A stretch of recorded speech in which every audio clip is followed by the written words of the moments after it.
Albany, the capital of one of the largest states in the United States in New York. It has seen much change through its several centuries of existence. Particularly in its more recent decades, that change has not always been good. And we will see why in this video.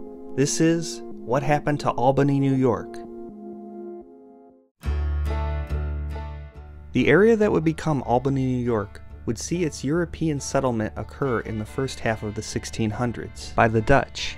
However, in 1684, it would more formally be established by the British. A city of the colonial period, located on the large Hudson River, furs would be an important early industry for the city. However, by the first half of the 1800s, farming and dairy would become major industries for Albany. The establishment of the Erie Canal and railroads during this period would put Albany on the map.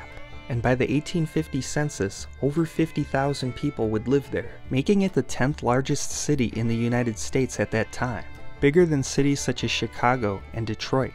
Its location would make it valuable, as it would be the largest city by the eastern terminus of the Erie Canal. This, combined with the establishment of the railroads, would make Albany a logistical hub between the Great Lakes and the East Coast. If you wanted to get yourself or materials from New York City to the Great Lakes and beyond during this period, or vice versa, that road ran through Albany, and the city's success would reflect in the population numbers. As it would grow steadily through much of the second half of the 1800s, success would also be found in the natural resources in the area, with sawmills numbering just under 4,000 by the 1860s.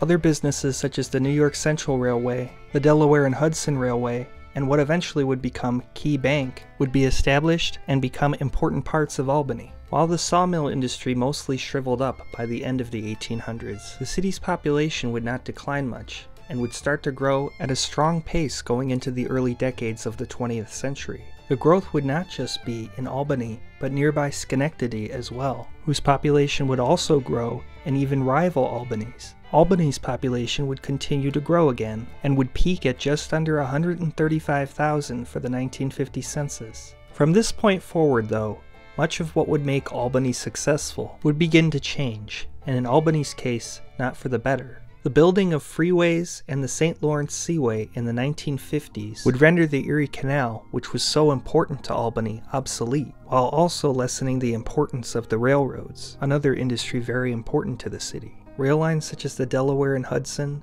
and New York Central would cease to exist. Key Bank's headquarters would leave Albany in the 1990s for Cleveland, after merging with Society Bank. Society's building was very attractive for Key, as it was a new building and one of the tallest in the Midwest. This was a reasonable loss for Albany, as Key would occupy a sizable amount of office space in the city. Other factors such as suburbanization would hit the city hard as well. The establishment of highways also resulted in the riverfront of the city being cut off from downtown, no doubt making the area even less appealing to live in. The population would end up taking a major hit in the latter half of the 20th century, losing close to 40,000 people from 1950 to 2000. Nearby Schenectady would not fare much better, losing a third of its population roughly, or about 30,000. So what happened?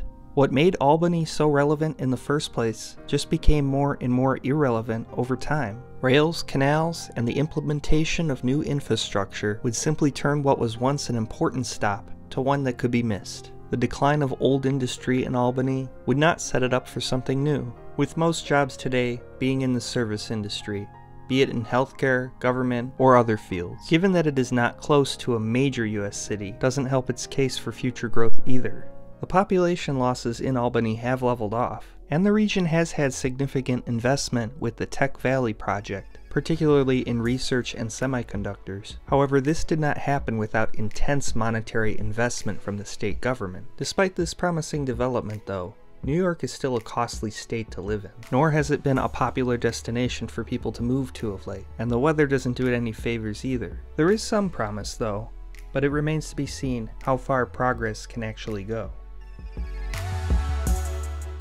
Thank you for watching.